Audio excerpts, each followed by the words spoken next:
On this very special episode of the Watch Pack, we're not tiering Marvel movies, we're tiering Marvel shows. Only the Phase 4 shows.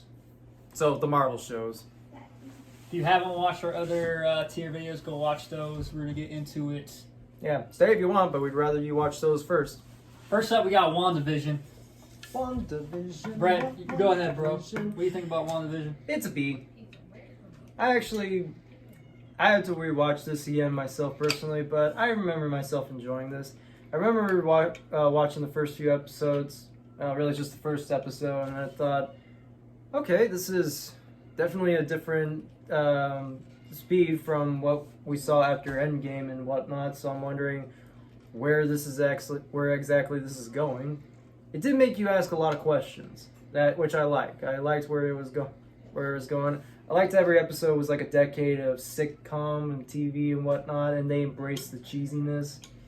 I liked Elizabeth Olsen fine as Scarlet Witch in previous films, but this is the one that I really thought she really had a lot of fun. She really brought up her acting chops and everything.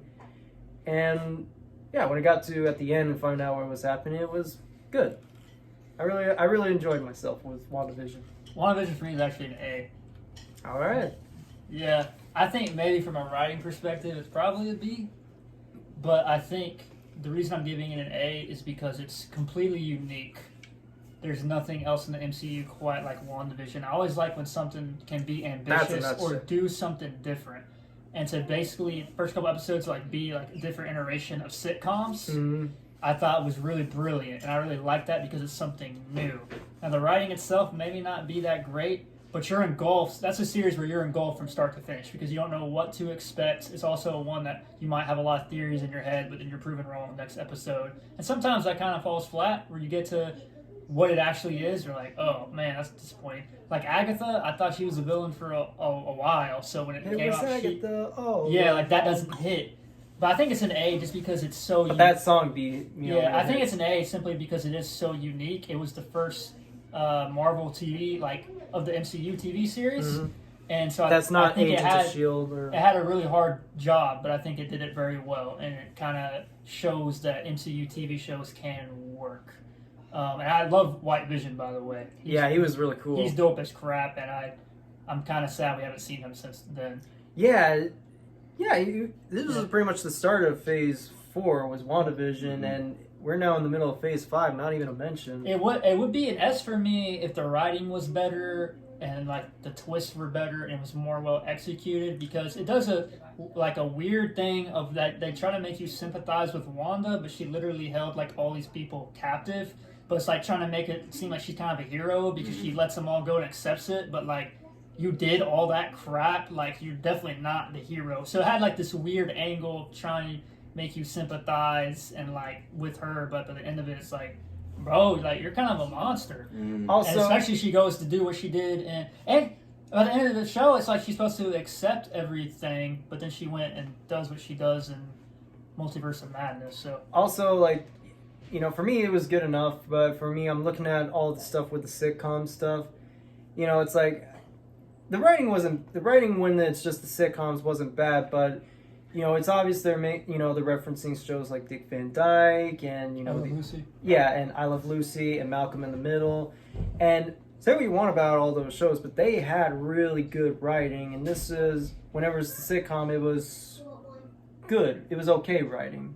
As far as comedy and how it worked, but yeah, that to me that's why it's all that stuff. What you were mentioning is why it's a B for me.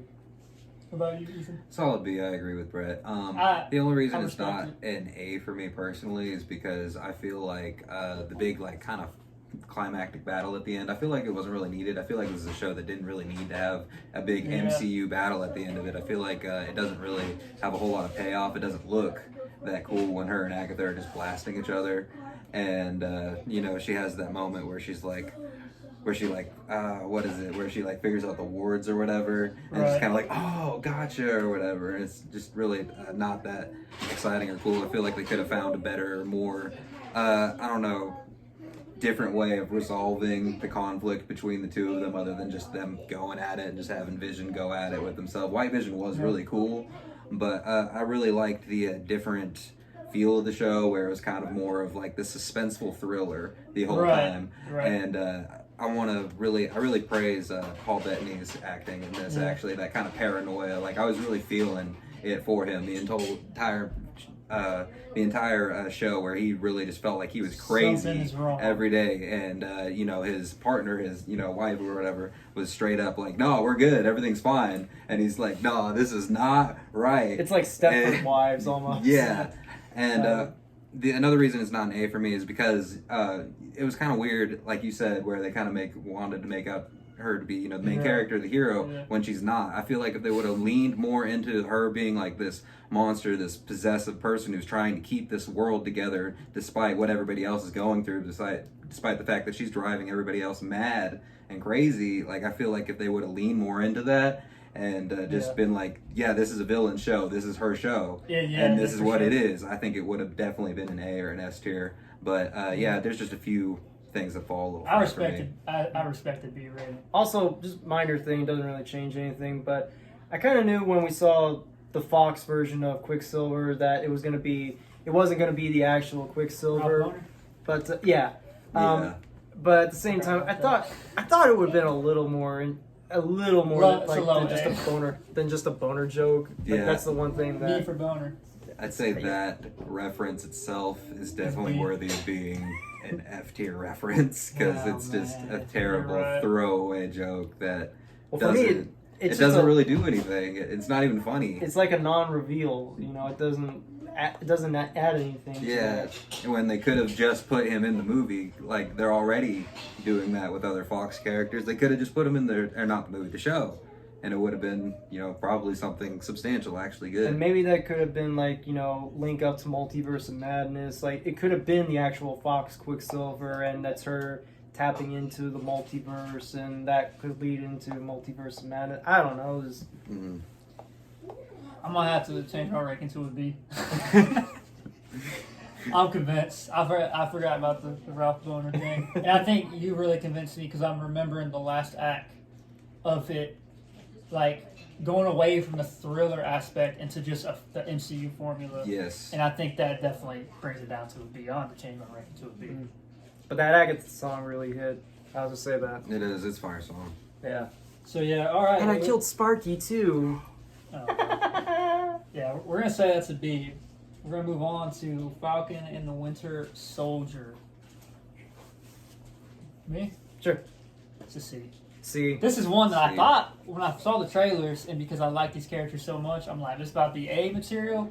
I was hoping for it too. Of all the shows they announced, like for instance, Loki, I was the least interested in because I didn't really care for Loki that much as a character. I'll get into his show later, but when they announced that, I'm like, okay, not interested. WandaVision, not really that interested. Falcon Winter Soldier, hell yeah, because I love Winter Soldier is probably in my top 5 favorite MCU films. It was my favorite for a really long time by the Russo brothers, and I really like Falcon as well. So seeing them, and it showed their like kind of frenemy energy and Civil War, and I'm like, oh yeah, this is really good.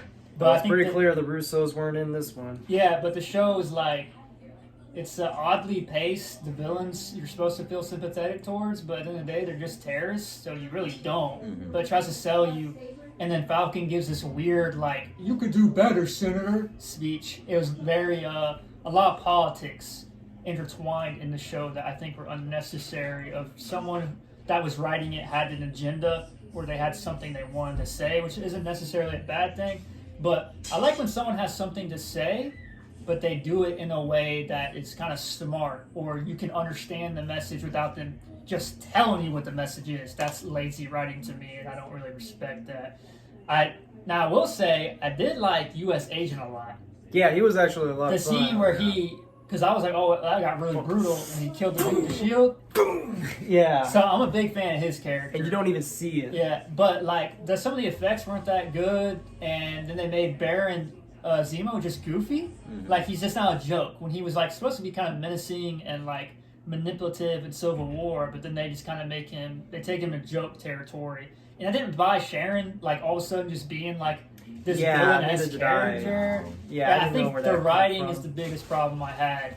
And then they also made it they had to put in there, that there was this other Captain America who was this black man who was just used by his government, and so which I don't necessarily care for that, but again, it's like shoving politics in your face is what it seemed like. But also then it tarnishes Steve Rogers as a character too, because it's like, oh, he knew about this other Captain America, didn't do nothing about it. So it's like a lot of the new MCU stuff tries to tarnish characters that were already present, like Iron Man or Captain America, which is really weird to me. Almost like trying to tear down the established hierarchy, because that's just the thing to do nowadays. So yeah, it's a C for me. I don't dislike it, but it's like a big letdown. Ethan? Yeah, it's a C for me as well. I agree with a lot of things you're saying. I feel like it was a show trying so hard to kind of be like its own thing when it really should have just leaned in the Captain America aspect of it. Like, these are Captain America characters, these are his boys. I feel like honestly it might have done better not being a show, just being a standalone The Falcon and the Winter Soldier movie, with the U.S. agent kind of as almost like this anti-hero villain. I think that might have been a better concept than just this show with, it's got a very loose plot.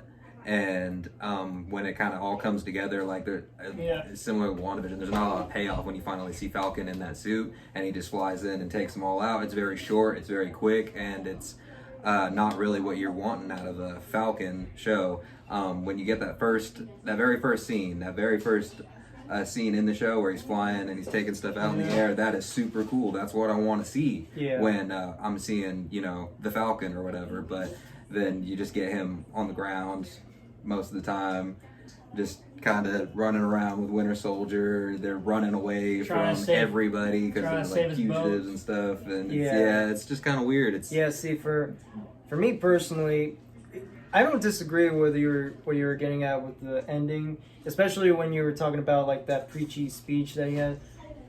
I'll give it a little bit of a defense, because with the way I can argue is that how sometimes like kids show or family shows can drive in a point too much, but that it would seem obvious, but at the same time they're writing for kids and whatnot, and they might not hear this. I feel like this is the same way, but for politicians and what's going on. It's like, yeah, this seems obvious for us, but for a lot of politicians... I don't think a lot of politicians are watching Falcon and Winter Soldier, though. Even then, it's like, this is a very politically heavy series. It's kind of hard to not put into that, kind of go into that.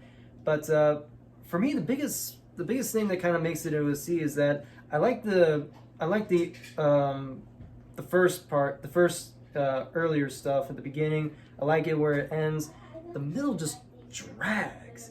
It is like, it is what I kind of call is like Winter Soldier hand-me-downs or table scraps, because it just, a lot of it is what I wanted to see. It's just a lot of the Winter Soldier and the Civil War kind of espionage kind of feel to it, and we do get it, and that's about it.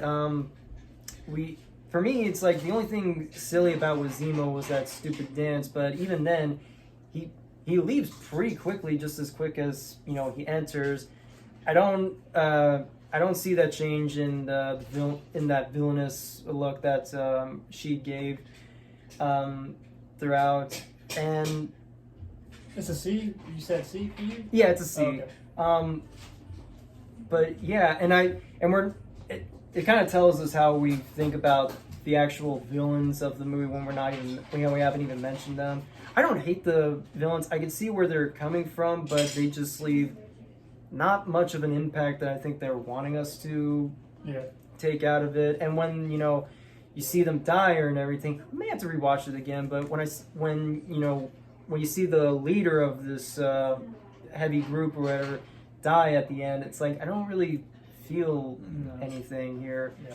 So they didn't make you emotionally connect to the characters. Yeah, and that's what it is. No. But yeah, when it finally was the Falcon and the Winter Soldier, I did like Falcon and Winter Soldier together. They have like this odd couple, chemistry together, and it tells you how much they really, how they work when Cap is not in there and so. Rest in peace. Yes, but there it is. That's more than what I thought I would have Solid talked C about. from all of us. Solid C. Next one I'm really excited to talk about is Loki. And we're going to go ahead and include Season 2 in this one as well, even though Season 2 is Phase 5, technically. They will, because I have yet to have seen Season 2. Not yet Season 2. I'm just off the gate says S tier. Loki's S tier. S tier. Especially after that finale in Season 2, which Season 1 alone is S tier. But Season 2 somehow ending trumped the ending of Season 1, which I didn't think they were going to be able to do. But they freaking... Like, the end of Season 2 might be the most epic thing I've ever seen in the MCU. When Loki's getting the branches and putting them together, that might be the single hardest thing. I do know that And it's on a TV show, a TV series with lackluster ones that we just talked about. Like, Loki is movie quality, is how I feel.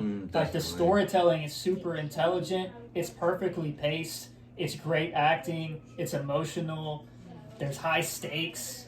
It's intense. It's just like literally well-placed humor. It can be very funny. Like it's an S tier for me. I would say Loki might be top 5 for me. Oh, definitely. And we can only imagine what your thoughts are. Loki, oh yeah, it's definitely S tier. I think Loki is an S tier character himself.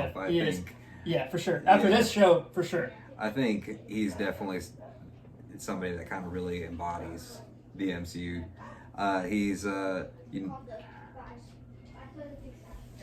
He's really great at like holding your attention. Than the show is itself. Yeah. You're never bored. It's really interesting, fast-paced, funny the entire time. And then when it gets to the end of the first season, where the whole episode's like one long, suspenseful conversation almost, which is really cool to see. And in the MCU, which is something I would like to see more of, is not like this big, flashy, big battle. You know, it's just Kang. Or not Kang, but he remains just being super intimidating, just talking to them, and it really pays off when you get to the end of Season 2. It all connects, and it all connects. It comes back to see the ending of Season 1, and I want to watch the show again as a whole. I haven't went back and watched Season 1 again. From like Season 1 and 2 and 1. To all the way. Yeah, and that'd be dope. Really get a feel for it. But yeah, I love how Season 2, and it's the whole theme of Season 2 is everything looping together and connecting. And it really does get that feel. It's a complete, almost series together. Like you have to it's almost like a part 1, part 2. It almost feels like a movie in and of itself. I think Loki might be the best written thing in the MCU. Definitely. I definitely have to rewatch Season 1 and have to sit down and watch Season 2. But you know what?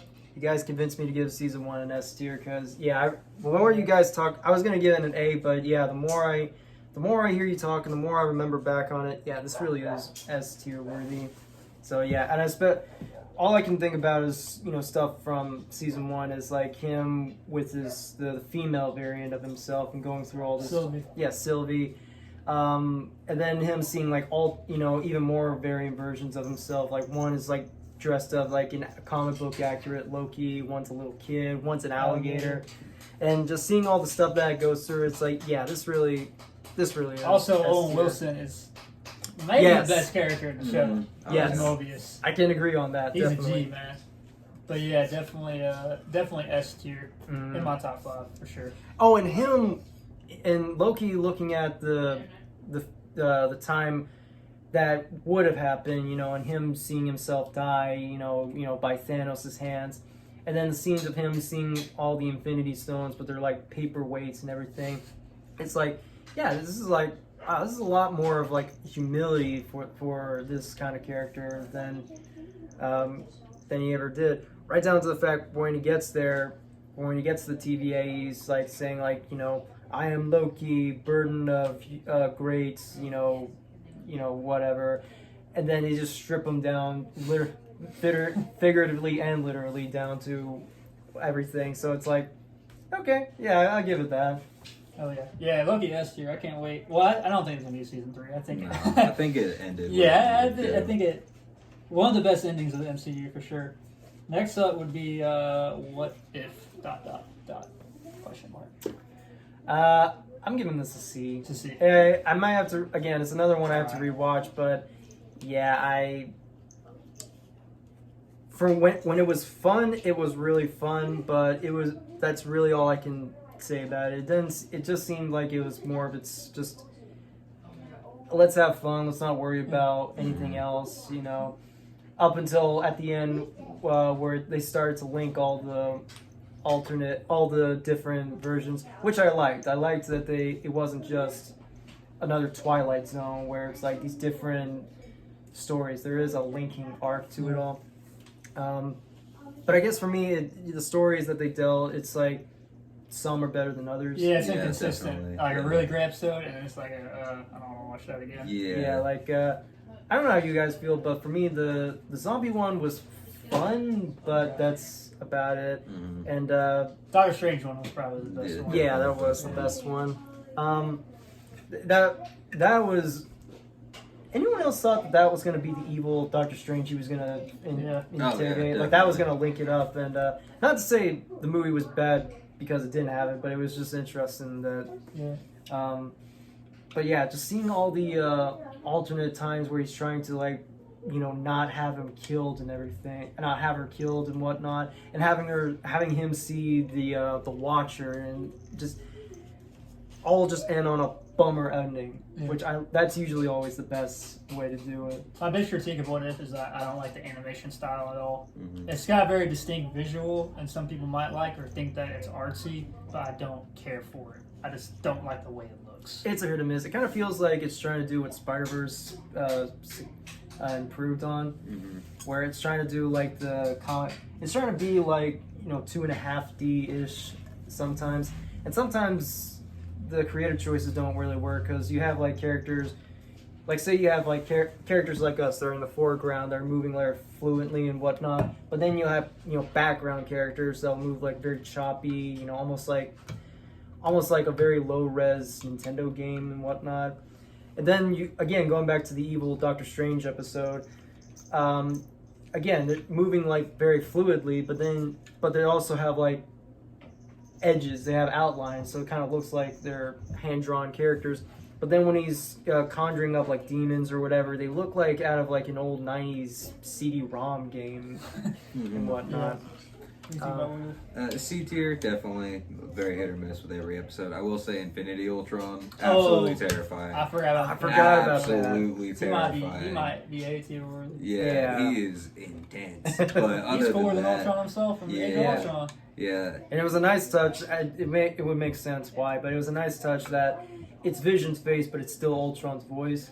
I think we're too used to seeing listen to Paul Bettany coming out of Vision, and when we hear it's James Spader, I don't know if he was actually there, but hearing Ultron's voice out of it is like a nice touch, and it added to the intimidation factor.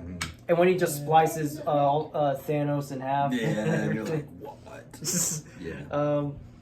And other things too. Like I liked the one where Killmonger's with Stark. That was a fun one. I really like the T'Challa Star-Lord episode. Oh, I felt like out of all the episodes, that was the most what if episode. Like this is the most different the timeline could have possibly been, because everybody would, not just T'Challa, but like everybody, even Thanos was a good guy, just because like you talked to him or whatever, which was kind of weird, but like it was just kind of cool seeing like how different they could actually make things. So that was kind of a cool episode. I think for me the weakest one, the only one I can remember that was I think the weakest was like the Thor one, where he's like stomach break apart.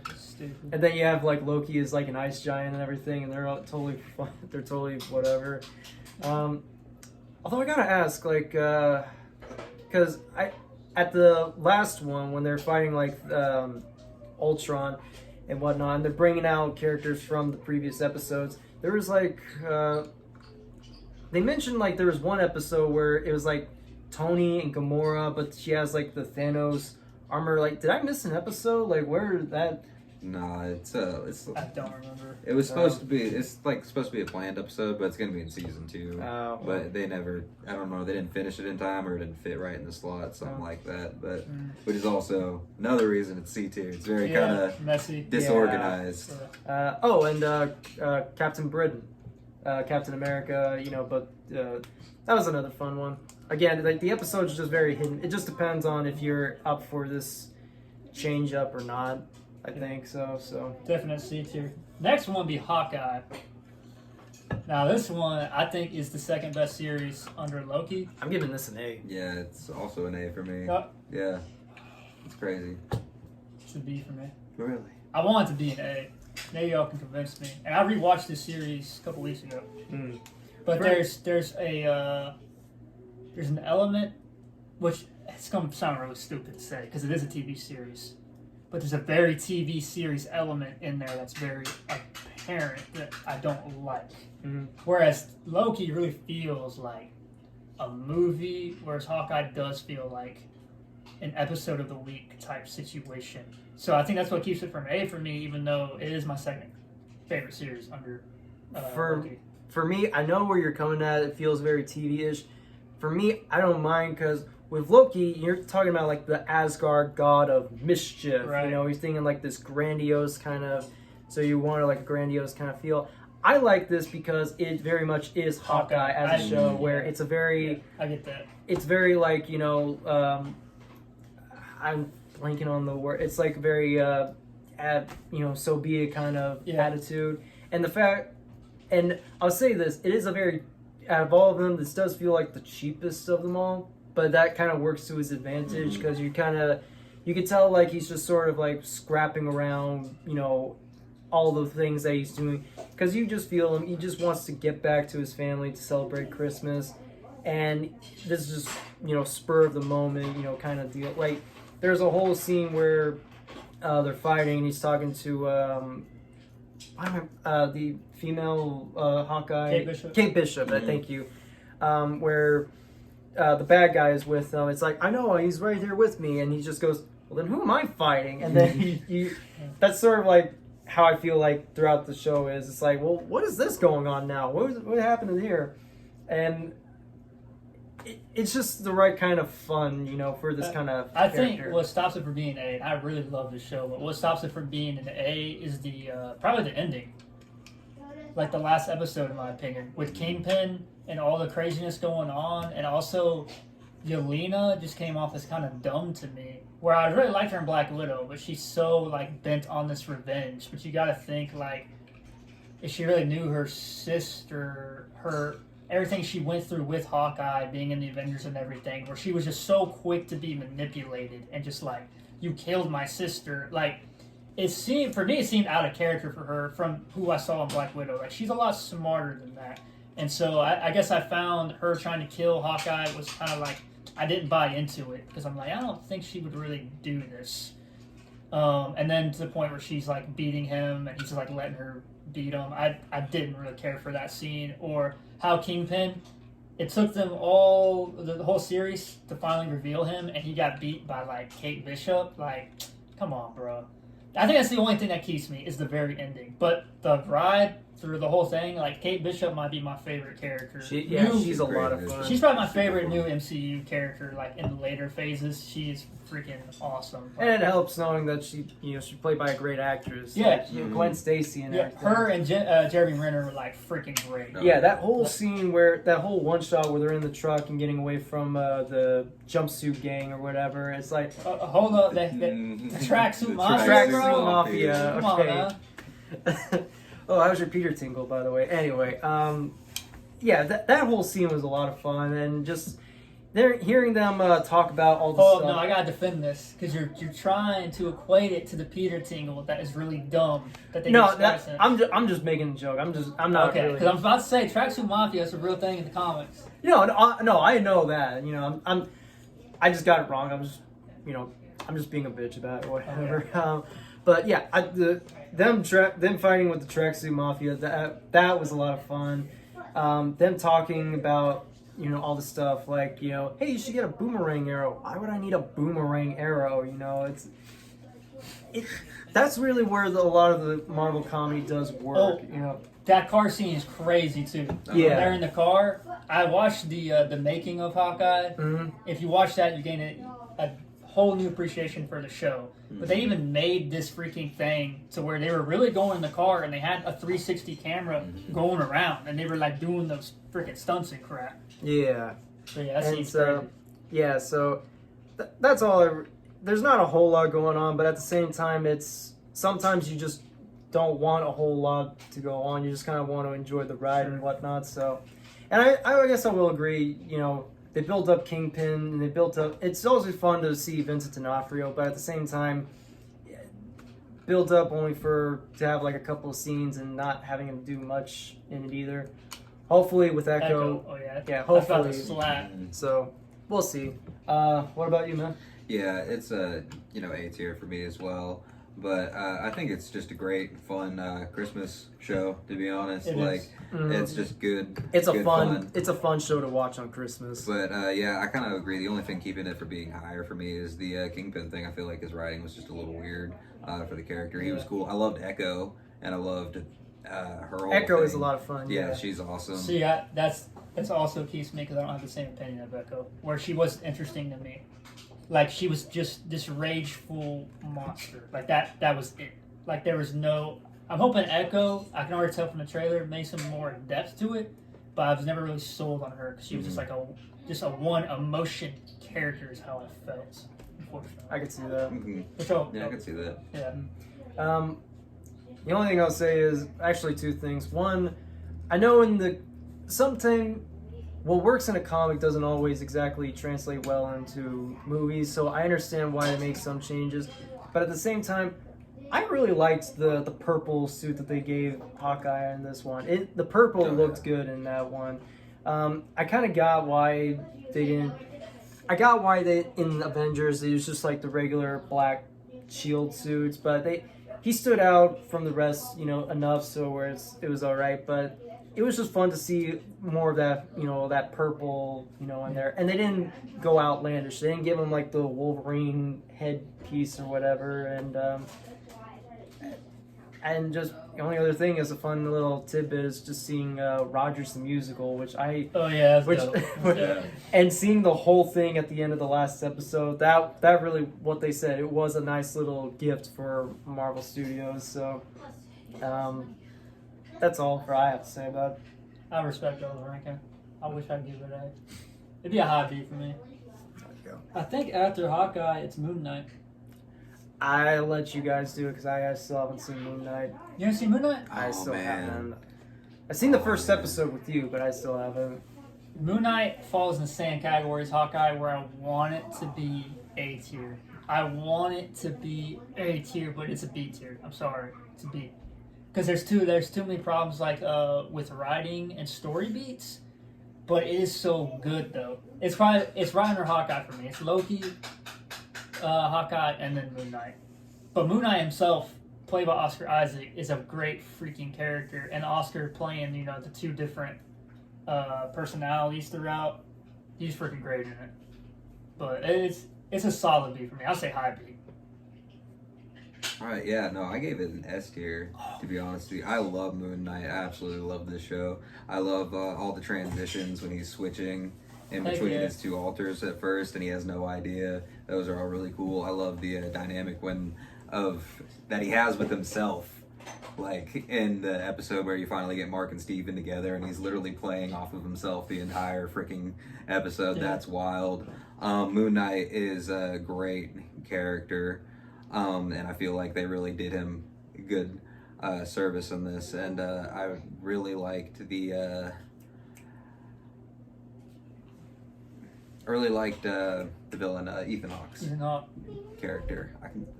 Name escapes me right now, but I really liked him. And at the end of the beginning of the movie, you see him put on those shoes, right? Yeah.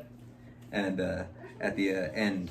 Or whatever, and it kind of comes full circle or whatever in that final scene where I can't really remember right now, but where he's walking and his feet starts bleeding or whatever. That's a really cool full circle thing. I do like really like Khonshu, whatever his name is. Yeah, Khonshu, he's great. He's super funny without even like trying to be. Yeah. Khonshu is a great character. One thing that I honestly kind of forgot about it, what might kind of dumb it down to an A tier now that I'm thinking about it, is that big final fight scene, which kind of follows the trend of just being this big, flashy, super fight, which is kind of cool, seeing, the big alligator goddess and Khonshu go at it, but at the same time, it doesn't really feel like it's needed. But I really do like Layla's character when her and Towerette team up and she becomes like the Scarlet Scarab or whatever. She's dope. She's really cool. And Moon Knight in that final scene where it's like kind of where you think that he might lose for a second and then boom, he pops out and murders everybody and you don't know why. Is kind of, I mean, unless you do know why, it's just really cool. I love that. But like I said, that kind of big CG thing might drop it down to an A tier for me, but I love this show so much, and I've rewatched it like 2 or 3 times since it's came out. It's an S tier for me personally, for sure. I can respect that. I think there's some story beats I don't like and some of the CG that I don't like that knocks it down. But I want it to be an A just like Hawkeye, but the critical mind of mine, I can't let it be. So it's a high B though, because I do like his character. And you haven't seen it? I remember seeing the first episode, and it looks fun, so I'll just have to sit down and watch it, more of it. What's after Moon Knight? I think it's your favorite. No, it's not. It's Miss Marvel. Oh, I've seen only a few episodes, so I don't know if I should join in. You've seen the whole thing, right? Yeah. All right. I'm gonna tell you. At first couple episodes, it's like a B tier. Next couple episodes, it's like a C tier. Last couple episodes, it's like a D tier. Overall, it's a D tier for me. Because, like, it started off... Like, the first episode's probably the best episode. But I think as the series progresses, it loses steam. And then it ends up looking really goofy towards the end. And there's not a very, like, climatic thing that happens in the end. If I didn't have my hands like this, I would have caught that. Down here. Yeah, sorry. Moving super fast. But yeah, it's a D for me because at the end I feel kind of empty. But it really sucks because I forgot the actress's name, Amani something. Amani. She's freaking great. It's almost like she's very similar to Kate Bishop, even though I prefer Kate Bishop. But I do like her acting and her character, but I don't care for the show or the scripts. And like I said, the first episode had me hooked, but then it just loses all momentum as the series progresses. So it's a D. I don't really like it. Again, all I've seen is like. Oh, then it just shoehorns that she's a mutant at the end too, like with the X-Men theme song playing in the background, talking about mutation and genes. It's real random. That's the first hint of X-Men that you have. It's kind of weird. Like I said, all I've seen is I think the first half of it, and I remember liking the first half. So until I see the rest of it and maybe put an extra video on it, I'll say a B, but it's a very nebulous B. So. What you got, Ethan? What you put in? I completely agree with D tier, where I like the character itself, but the show falls very flat. I think she has great energy. I think she screams, Marvel superhero for sure. But the show itself falls very flat. I don't like the decision they made to change her powers and make them energy based. I think it's really lame. It doesn't look good. Yeah, exactly. And that one I'll kind of disagree a little bit because I don't mind the energy base, and when you have characters, I'm assuming they're gonna, because they have Fantastic Four coming on the horizon. You don't want to have one stretchy character and then a completely other stretchy character. And I don't mind the it kind of adds to the the very I don't want to say Disney Channel-esque vibe that it is, but it kind of does because it's basing it on video games. Most kids like video games and everything, but that's just my take on that. Yeah, it's solid D for me. Solid D for me. Yeah, solid D. And just a nebulous B, but I don't know. This brings us to possibly the greatest TV show who existed, She-Hulk. Now, this is another one where I've only seen 3 episodes, but I'm going to weigh on it regardless. This is my first F-tier ranking of the MCU. There's only one other project in Phase 5 that's F-tier. This is my first, it's just atrocious. It's a beyond I don't like. It's not good. It's beyond my opinion. It's just subjectively trash. It's not good. The story is not good. Her character is not good. It doesn't look good. It's not funny. This is nothing. This is nothing. And they ruined Daredevil. Yeah. The first real stuff that Charlie Cox had almost like he sold his soul. Is what it kind of makes me like. Just to get back into the yeah, MCU exactly. Because Daredevil was feeling. like this gritty, just like thought-provoking show, and now he's in the MCU. You can almost kind of and he's see getting it smashed. in his face when he's sitting Yeah. at the dinner table. Or at the like end, this is and he's just kind of like, or this is like the I'm price he here has with to these pay. guys. So Yeah. The Walk of Shame. He did the Walk of Shame. He was really feeling that when he Yeah. did the Walk of Shame. he's walking his way up to Born Again. Yeah. Nah, it showed like it really is atrocious. Like I kept watching it to see how shocked I could be. Like I literally would watch it with my jaw dropped. Like I cannot believe I'm watching this. Like this is crazy. Like this was like your Velma. This was you Yeah. know, this is the one show where you just straight up tune into hate watch. Which I don't know if that was the point. I don't know if maybe it's so smart that it's escaping me, but I don't think it is. I think it's just trash. Well, from the few episodes that granted, I've only seen like 3 episodes, but this There's a reason for that. Yeah. here's the thing. When I say I didn't see Moon Knight or I haven't seen all of Miss Marvel, it's not the fact that I didn't want to see it. I just haven't gotten to it yet. After seeing like the first 2 episodes, I was just not that interested in it. Just none of it seemed interesting, and I'll say this much from the few episodes that I have seen. I can see where you can make something out of this. Like there are some ideas in here, but at the same time, I'm just thinking like this just seems very weird even for the MCU, because you have like this costume. There was something about like a costume designer for like superhero outfits, which that's straight out of The Incredibles. It doesn't seem like that would fit in this kind of world. You were mentioning when we first saw the first episode, or you were showing me the first episode, just like a random spaceship just comes right out of nowhere, and I feel like if there was smarter writing, you could justify that just coming out of nowhere because it's the MCU and weird shit happens constantly, but not much. But yeah, like to say that this is like not that great writing, it's really not that great writing. And it's funny because I was mentioning that Miss Marvel was kind of like a Disney Channel-esque, mainly because of the vibe that it gives off and whatnot. But this is like Disney Channel writing sometimes. It's like, oh, no one's gonna notice you got fired. Hey, I noticed you got fired. No, don't tell them you got fired. Oh, I thought you said we were supposed to get fired. That back and forth that you would see on like Nick Jr. or that kind of stuff. And Hulk, bro. Oh yeah, I remember that. I remember seeing that last episode, and it's like, so this is the bag, just a bunch of incels. I forgot the disrespect that they showed Abomination in the show. And it sucks because Tim Roth is in it. He's a great actor, and he gives it his all, but they completely butchered his character. Like it's atrocious. So like they butchered him, they butchered Mark Ruffalo's Hulk. Captain America is a sex joke the whole entire show. Daredevil. I remember when I first said it, I thought there's at least something interesting of like this monster just build up on rage, just trying to find some kind of balance to it. But there's a scene where they're trying. It ends up being a joke, but Daredevil's about to fight these dudes in the hallway. That's what everybody wants to see. But then She-Hulk just comes, smashes down, supposed to be a joke. But nobody wanted to see that. That sounds like a troll. Everybody joke. was like waiting for Daredevil to whoop some butt, and it didn't happen. I think they were intentionally doing it. That sounded like a troll. That's what I'm saying, but it's not.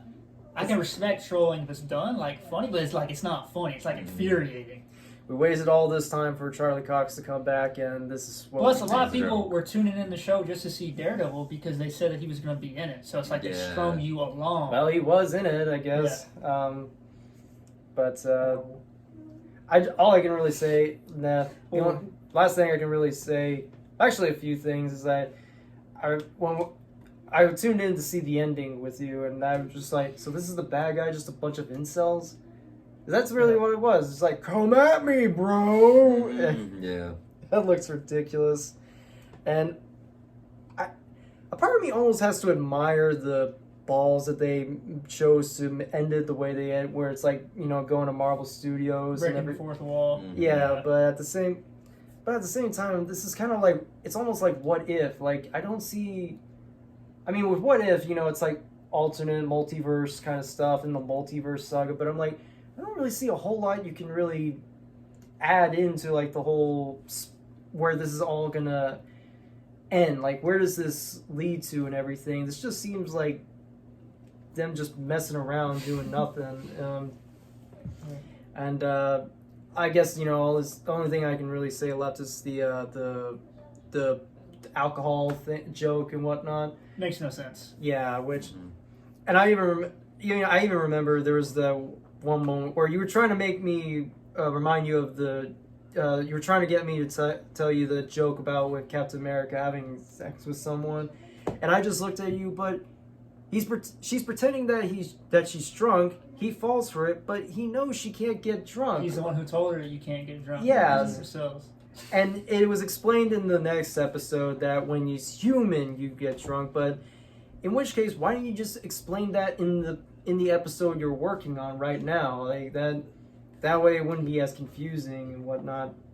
And okay, last thing I'll say about it is that Tatiana Maslany, I don't know how you're saying the She-Hulk, the actual character, I have nothing bad to say about her as an actress. I'm sure she's a perfectly fine actress or whatever. My main problem is she takes nothing seriously. Like, nothing. I heard from someone's review where she's supposed to be a law graduate. She's already graduated from law school, but she acts like she's a law student. Yeah. She takes nothing seriously, nothing, you know, it means anything to her. And I'm thinking, like, you know, Deadpool breaks the fourth wall too, but I can at least buy him as a mercenary. Jim Carrey is really goofy in Liar Liar, but he still acts like losing his job is a big deal. And the Marvelous Miss Maisie, she's all, you know, a stand-up comedian, all goofy and everything, but when it's time for her to be serious, she at least takes it seriously. And I didn't get, from the few episodes that I've seen, I didn't get any of that, you know, from this. So yeah, solid F tier all the way around. Yeah, we all agree on this. I'm glad no one was like, "No, this is A tier." Yeah, what did you have to say on it? Oh no, it's F tier. Yeah. It's trash show. Trash show. Trash. This was our tier list of the TV series in Phase 4. Stay tuned to Phase 5. Peace out.